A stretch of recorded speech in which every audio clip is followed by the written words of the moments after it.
Rita. Como é que tá você? Quanto tempo, hein? Bom dia. Tem um tempinho. Olá, bom dia a vocês, bom dia a todos os ouvintes da rádio. Seja bem-vinda mais Muito uma vez. obrigada.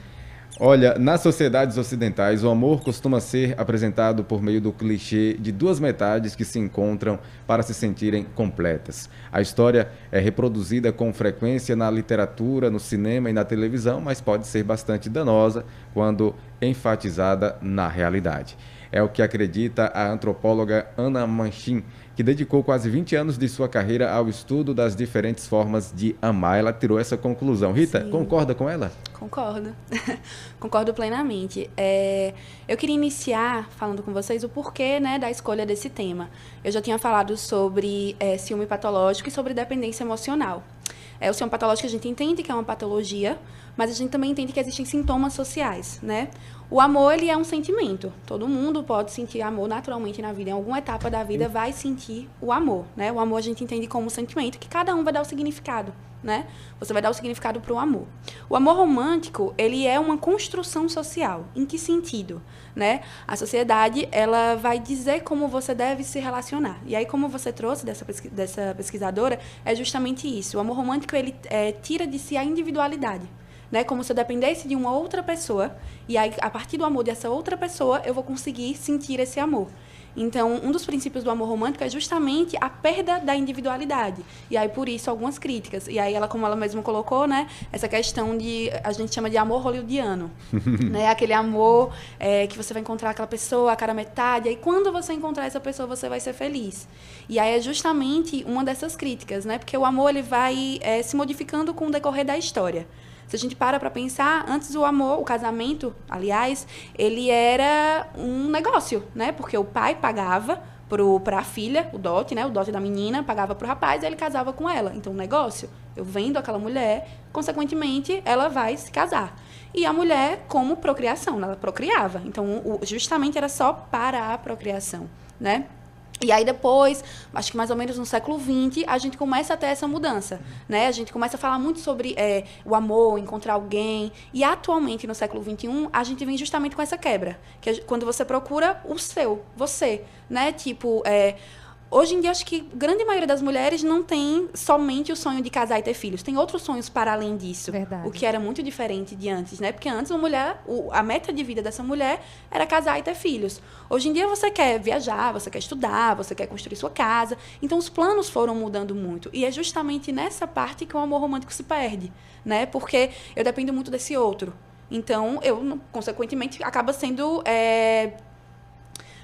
distinto, né? Porque como é que eu quero tanto o outro e não posso me querer? Porque o amor romântico, ele prega justamente isso. Eu preciso do outro, né? Para ser feliz. A metade da laranja, a cara à metade, a parte Isso, que me falta. Qual a exato. consequência disso, em procurar no outro aquilo que me falta? A consequência disso é que, assim, não é que você não possa procurar outra pessoa. Eu posso me relacionar com outras pessoas. Você pode o que você quiser. O problema é quando você tem que. Parece que você só encontra uma felicidade quando você encontra uma outra pessoa. E é justamente um dos problemas que eu, enquanto psicóloga, percebo muito na clínica. Não como uma patologia, mas um sintoma social, né? Porque o amor romântico, ele é muito vendido para mulheres. E, tipo, principalmente para mulher. Aquele amor realmente hollywoodiano, de, ai, o Isso. homem, o príncipe da sua vida. Amar o E homem aí, como a um Deus. como um Deus. E aí, quando você não encontra, você se frustra. E aí vem aquela coisa, ai, mas eu não sirvo pro amor, mas ninguém gosta de mim. Ah, mas eu não sei o que eu tenho de errado. Ai, mas por quê? Então vem sempre essa frustração, né? Então acaba trazendo, sim, problemas, essa questão do amor romântico, porque se relacionar com o outro é justamente isso. Você entender que são duas pessoas com pensamentos diferentes, movimentos diferentes, costumes diferentes, dispostas a serem parceiras naquilo. Né? O amor, o casamento, o namoro, querendo ou não, de forma muito prática, é um contrato, né? Onde você estabelece algumas coisas. Então, é interessante quando a gente começa a observar isso de forma prática e não romantizada, como colocam pra gente. Isso. Ok, Michel Almeida. Eu ouvindo a profissional falando sobre amor romântico, me veio algumas dúvidas. Até então, eu pude compreender que quando se fala de amor romântico, tem-se a ideia de um sentimento de apego mais forte, posso assim citar ou pontuar. E talvez, quem sabe, o nosso capital, a sociedade capitalista em que vivemos, talvez tenha influenciado diretamente a essa quebra, a perca desse amor romântico em nosso dia a dia. Eu gostaria de perguntar à profissional se a psicologia, se a psiquiatria ou qualquer outro segmento da área compreende algum fator que tem influenciado diretamente a, a perca desse sentimento, a perca desse tipo de amor em nossa sociedade, e se é bom a falta dele na vida da pessoa, e caso existindo, quais as medidas que alguma pessoa pode tomar para que esse amor romântico não seja prejudicial. Então, veja, você falou uma coisa muito interessante, que é essa questão do capitalismo.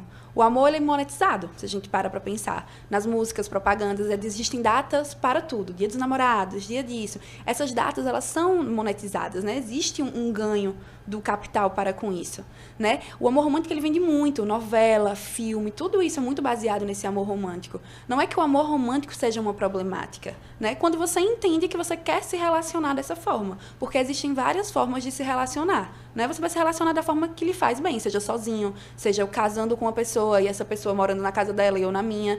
Então, assim, o problema do amor romântico é que ele dita uma regra de, para eu ser feliz, eu preciso casar e ter filhos antes dos 30 anos. E aí é que existe a frustração. E aí é que isso acaba entrando nas pessoas e causando esse prejuízo. Então, Rita, qual seria o amor saudável? O amor saudável é o amor que você quer ter. O amor, seja com você mesmo, seja com outra pessoa, seja com várias pessoas. É o amor que você escolhe ter. Não que te obrigam a ter. Não que uma sociedade coloca como uma imposição social. Para você ser feliz, você tem que ser isso. O amor é uma escolha, né? Então você vai escolher a forma que você quer se relacionar, né? Como a gente falou, o amor é um sentimento. O amor romântico é uma das construções sociais para o amor. Então é por isso a problemática. Você falando sobre esse amor aí, de que tá o amor romântico, aí veja bem, aí que pega, tá na literatura, como disse aqui a antropóloga, Sim. Tá no cinema, tá na televisão, ou seja, tá no nosso cotidiano ali, Exato. né? Sempre presente na nossa vida. Isso, Como exatamente. fugir disso aí, hein? O príncipe salva a princesa. Exatamente. Mas se a gente perceber, a gente tá começando a ter essa desconstrução. Perceba, a com Frozen, certeza. né? A Frozen é uma princesa que ela se salva. É. Na minha infância, as princesas esperavam o príncipe Isso. vir. Quando esse príncipe Adormecidas chegasse, né? Quando esse príncipe chegasse, sua vida ia mudar. E felizes para sempre. Só que assim, felizes para sempre como? Porque se relacionar não acaba ali, né? Não. Se relacionar é um processo. E é um processo que a gente sabe que a gente precisa realmente estar disposto a passar por aquilo. Então existe muita coisa. Aquele filme, tipo, e aí ele encontrou ela e tudo ficou bem, né? Esses filmes de Natal, por exemplo, esse clichê. Não tem um problema nisso. Mas acho que a gente observar, por exemplo, esses sintomas sociais que esse amor romântico traz e questionar, poxa, será que realmente eu preciso disso? Outra coisa que eu acho bem interessante também é que parece, principalmente para nós mulheres, que o amor ele tem que se vir antes dos 35. Tipo assim, tem um prazo pra mulher. Existe um prazo desse amor. Tipo assim, senão você tem que casar por conveniência. Você vai ficar sozinha? Mas você vai querer ficar sozinha ficar mesmo? pra titia, né? Titia, É. né? Que inclusive, quando a gente pensa na titia, na verdade, é aquelas mulheres de antigamente que não conseguiam casar. Aí, Sim. consequentemente, os pais morriam e quando morriam, elas iam pra casa das irmãs que eram casadas, cuidando dos filhos, né? Então, quando a gente começa a entender a história de onde vem as coisas, a gente começa a se questionar, né? E a gente começa a entender que a gente tem uma liberdade, tanto homem quanto mulher, essa liberdade de escolha mesmo, de entender como quer se relacionar, né? Então, eu acho que um modo mesmo é realmente observar, se questionar, entender que tudo bem, você pode se relacionar como você quiser. É a sua maneira, né? Podemos classificar o amor romântico como uma patologia ou não, ou como um comportamento social que pode ser nocivo. Exatamente, é um comportamento social. Ah. O modo é um sintoma social, né? E aí realmente pode gerar outras coisas, por exemplo, um ciúme patológico, Uhum. né? Tipo assim, como assim você não vai ser meu? Não vai ser meu, não vai ser de ninguém. E aí começa assim a poder virar uma patologia, mas não é que o amor romântico seja uma patologia, muito pelo contrário, né? Se fosse todo mundo estaria doente, e a gente aqui seria todo mundo doente, porque a gente cresceu entendendo que precisa disso. Uhum. Então não é uma patologia, né? É um sintoma realmente Então social. não precisa procurar terapia porque sou romântico ou romântica. Não, inclusive ser romântico é uma outra coisa que eu acho que é bom a gente É, diferenciar, vamos pontuar. né? Vamos falar sobre isso. Não tem problema você querer jantar com alguém, você receber flores, receber chocolate, isso é tranquilo, isso é demonstrações de afeto. Isso não tem nada a ver, tipo assim, demonstrações de afeto. Inclusive é ótimo, né? Uhum, é com maravilhoso, certeza. né? A única questão do amor romântico é justamente a imposição. De eu tenho que fazer isso para eu ser feliz. Agora, demonstrações de afeto, não. Demonstrações de afeto são ótimas. Né? Muito pelo contrário. Muito bem. Diga aí, Michel. Já foi dito que não é a patologia e um sintoma social, e diante de uma sociedade, muitas vezes, em que a mulher é discriminada em muitos sentidos, e que muitas vezes se busca algo momentâneo, eu gostaria de perguntar se existe alguns passos que podem ser ditos para os nossos ouvintes para se construir um sentimento saudável. Certo. Acho que inicialmente é importante a gente se auto-observar, né? Eu entender o que pra mim é importante. Pra mim é importante casar e ter filhos? Ótimo. Eu posso querer casar e essa ser minha meta.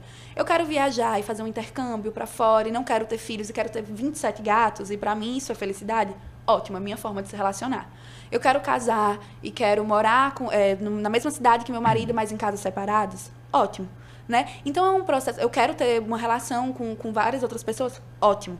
Né? A questão é você entender como você quer se relacionar. Quais são os seus limites? O que é que você quer? Né? Isso parte de um autoconhecimento, que inclusive a gente pode trazer novamente para a terapia.